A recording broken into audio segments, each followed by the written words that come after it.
3 దశాబ్దాల వర్గీకరణ ఉద్యమాన్ని పరిష్కారం చేసినటువంటి కాంగ్రెస్ పార్టీ, అదే విధంగా ముఖ్యమంత్రి రేవంత్ రెడ్డి గారికి ధన్యవాదాలు తెలియజేస్తున్నా. తెలంగాణ వ్యాప్తంగా వర్గీకరణ చేసినందుకు, తెలంగాణ రాష్ట్రంలో అతిపెద్ద కులమైన మాదిగలకు 9% రిజర్వేషన్ ఇచ్చినందుకు ముఖ్యమంత్రి రేవంత్ రెడ్డి గారికి మంత్రులందరికీ కూడా ధన్యవాదాలు తెలియజేస్తూ 100 నియోజకవర్గాల్లో సీట్ల పంపిణీ సంబరాల కార్యక్రమాన్ని నెరవేర్చుకున్నాం. ఈ రోజు నిజామాబాద్ జిల్లా ఆర్మూర్లో, అదేవిధంగా మధ్యాహ్నం కోరుట్ల, జగిత్యాల, కరీంనగర్ లో కూడా ఈ రోజు సంబరాల కార్యక్రమాన్ని నిర్వహించుకోబోతున్నాం.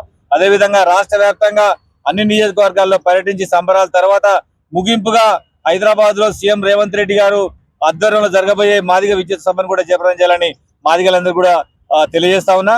మరి అదేవిధంగా పెద్ద నాయకులైనటువంటి రాజశేఖర్ రెడ్డి గారు, అదేవిధంగా తురుము సిపాయి అన్నటువంటి కేసీఆర్, చంద్రబాబు నాయుడు గారు చేయలేనటువంటి పనిని మన ముఖ్యమంత్రి రేవంత్ రెడ్డి గారు పరిష్కారం చేసి మాదిగలకు 9% రిజర్వేషన్ ఇచ్చినందుకు రేవంత్ రెడ్డి గారికి ప్రత్యేకంగా కృతజ్ఞతలు తెలియజేస్తున్నా.